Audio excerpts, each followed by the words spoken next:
బలమైన కాంక్ష. తెలంగాణ ఏర్పడాలని తెలంగాణలో ఉన్న తెలంగాణ బిడ్డలందరూ కోరుకుంటా ఉన్నారు. తెలంగాణ వాదులు అన్ని పార్టీల వెనుకున్నారు. కానీ టీఆర్ఎస్ మాత్రం ఒక రాజకీయ పార్టీ, దాని వెనుక కూడా కొంతమంది తెలంగాణ వాదులే ఉన్నారు తప్ప తెలంగాణ వాదానికి ఇది పర్యాయ పదం కాదు, ఒక ప్రత్యామ్నాయ పదం కూడా కాదు. టీఆర్ఎస్ చేసిన ప్రతి పనిని తెలంగాణ వాదులకు ఆపాదించాల్సిన అవసరమూ లేదు. తెలంగాణ వాదులు అనేవాళ్లు ఒక పరకాల ఉప ఎన్నికల్లో మనం చూసినట్లయితే 1,50,000 మంది పైగా తెలంగాణ వాదులు ఓటేస్తే 48,000 ఓట్లు మాత్రమే టీఆర్ఎస్ కు వచ్చాయి. అంటే 48,000 మంది తెలంగాణ వాదుల అది తప్పు. ఏ పార్టీ ఓటు వేసినా ఈ 1,54,000 మంది కూడా తెలంగాణ వాదులే, ఏ పార్టీ వెనుకున్న తెలంగాణ బిడ్డలే. టీఆర్ఎస్ కు వ్యతిరేకంగా చేసిన 1,06,000 ఓట్ల తెలంగాణ బిడ్డల గుండె చప్పుడు కూడా తెలంగాణనే కోరుకుంటది. కానీ టీఆర్ఎస్ తను బలపడడం కోసం, టీఆర్ఎస్ పార్టీగా బలపడడం కోసం తెలంగాణ వాదాన్ని బలహీనపరుస్తూ ఉన్నది. తెలంగాణ వాదుల్లో చీలిక తెస్తా ఉన్నది. తెలంగాణ వాదులుగా ఉండాలి అంటే టీఆర్ఎస్ లో మాత్రమే ఉండాలి అనే దాని కాంక్ష. టీఆర్ఎస్ లో ఉంటేనే తెలంగాణ వాదాన్ని చెప్పే అర్హత ఉన్నట్టు, తెలంగాణ వాదానికి టీఆర్ఎస్ ఒక పేటెంట్ అయినట్టు,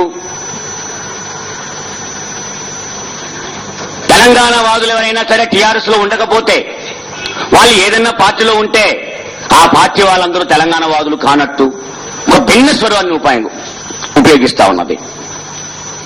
దీనివల్ల మీరు కాంగ్రెస్ లో ఉన్న తెలంగాణ వాదులైతే టీఆర్ఎస్ లో లేరు కాబట్టి మీరు తెలంగాణ వాదులు కాదు, మీరు తెలుగుదేశంలో ఉన్న తెలంగాణ వాదులైతే మీరు టీఆర్ఎస్ లో లేరు కాబట్టి తెలంగాణ వాదులు కాదు, మీరు వైఎస్ఆర్ కాంగ్రెస్ పార్టీలో ఉన్న తెలంగాణ వాదులైతే మీరు టీఆర్ఎస్ కాబట్టి తెలంగాణ వాదులు కాదు. టీఆర్ఎస్ లో ఉంటేనే తెలంగాణ వాదులు. దీనివల్ల తెలంగాణ వాదుల్లో చీలిక తెచ్చి తెలంగాణ వాదాన్ని బలహీనపరిచి ఈ విధంగా ఇవ్వాల్సిన కాంగ్రెస్ మీద ఒత్తిడి లేకుండా ఇవ్వాల్సిన కాంగ్రెస్ తో చట్టపట్టాలేసుకొని తెలంగాణ వాదాన్ని ఇలా కొనసాగిస్తూ దీర్ఘకాలికంగా పబ్బం గడుపుకునే ఒక దీర్ఘకాలిక వ్యూహం పన్నింది టీఆర్ఎస్. వాస్తవానికి తెలంగాణ రావడానికి పెద్ద ఆటంకంగా ఉన్నది అలా టీఆర్ఎస్ కావాలని కోరుకుంటే. ఇప్పటిదాకా తెలంగాణ వాదాన్ని ముందుండి నడిపించిన టీఆర్ఎస్ ఏ పార్టీలో వెనుకున్న తెలంగాణ వాదులైనా సరే ఏకం చేసి నేషనల్ పార్టీగా ఉన్న పార్టీలు ఉండవచ్చు, ప్రాంతీయ పార్టీలుగా ఉన్న పార్టీలు ఉండవచ్చు, సబ్ రీజనల్ పార్టీ కూడా ఉండవచ్చు. ఎవరెవరి పార్టీలకు ఏ లిమిటేషన్స్ ఉన్నా తెలంగాణ వాదులుగా తెలంగాణలో ఉన్న ఆ పార్టీ బిడ్డలందరినీ కూడా ఏకం చేసుకొని ఇవ్వాల్సిన కాంగ్రెస్ ఎందుకు ఇవ్వదు, ఇవ్వాల్సిన కేంద్ర ప్రభుత్వం ఎందుకు ఇవ్వదు, ఇవ్వాల్సిన సోనియా గాంధీ ఎందుకు ఇవ్వదు, వ్యతిరేకంగా పోరాటం చేద్దామని కదిలించాల్సిన టీఆర్ఎస్ కాంగ్రెస్ తో మాత్రం చట్టపట్టాలేసుకుని ఈ పక్క ఆ పక్క అభిప్రాయాల పేరిట తన పార్టీని పెంచుకోవడం కోసం, రాజకీయ పబ్బం గడుపుకోవడం కోసం జానారెడ్డి ఇంటికి కేసీఆర్ పోతాడు, కేసీఆర్ దగ్గరికి జానారెడ్డి వస్తారు, ఇద్దరు కౌగలించుకుంటారు, లేచి నిలబడతారు, మళ్ళీ కూర్చుంటారు, కలుస్తారు, కాఫీ తాగుతారు, పోతప్పుడు బాయ్, వచ్చినప్పుడు హాయ్, మధ్యన ఒక ఛాయ్. ఇంత పెద్దగా మీ మధ్యన ఐక్యత ఉన్నప్పుడు ఇవ్వాల్సిన కాంగ్రెస్ ఎందుకు ఇస్తుందని ప్రశ్నిస్తా ఉన్నాను. ఈ రోజు కాంగ్రెస్ ని కాపాడడం కోసం తెలంగాణ వాదులకు నిజస్వరూపం తెలుస్తా ఉంటే, టీఆర్ఎస్ ని తన నిజస్వరూపం బట్టబయలవుతా ఉంటే ఇవాళ తిరిగి మళ్ళా మేము వైఎస్ఆర్ కాంగ్రెస్ పార్టీ నాయకురాలని విజయమ్మగానే రానివ్వము అని, ఈ సందర్భంలో రానివ్వమని నేత కార్మికుల సమస్యల మీద విజయమ్మ గారు ధర్నా చేస్తా ఉంటే, నేత కార్మికులకు న్యాయం జరగాలని ధర్నా చేస్తా ఉంటే, నేత కార్మికుల సమస్యలు పరిష్కరించాలని ధర్నా చేస్తా ఉంటే, రాజశేఖర రెడ్డి గారు మాట ఇచ్చిన 312 కోట్ల రుణమాఫీ చేయండి అని చెప్పి విజయమ్మ గారు ధర్నా చేస్తా ఉంటే, రాజశేఖర రెడ్డి గారు 46వ జీవో ద్వారా 1,50,000 ఎక్స్గ్రేషియో ఇస్తే 125 మందికే ఇచ్చారు, ఇంకా మిగతా వాళ్ళందరికీ ఇవ్వాల్సిన అవసరం ఉన్నది, వాళ్ళకు కూడా ఎక్స్గ్రేషియో ఇవ్వండి అని ధర్నా చేస్తా ఉంటే, అగ్గిపట్టిలో పట్టే చీరని వేసిన ఒక నేతన్నని గౌరవించండి అని విజయమ్మ గారు ధర్నా చేస్తా ఉంటే, తెలంగాణ తెలంగాణ వచ్చే వరకు ఎస్టీ ఎస్సీ బీసీలు మైనార్టీలు తెలంగాణలో ఎవరు సమస్యల మీద పరిష్కరించుకోవద్దు, పోరాడకూడదు, ఏ పార్టీ మాట్లాడకూడదు. తెలంగాణ వాదులుగా తెలంగాణ వచ్చేంత వరకు మేము చెప్పిందే వినాలి, మేము చెప్పినట్టే చేయాలి.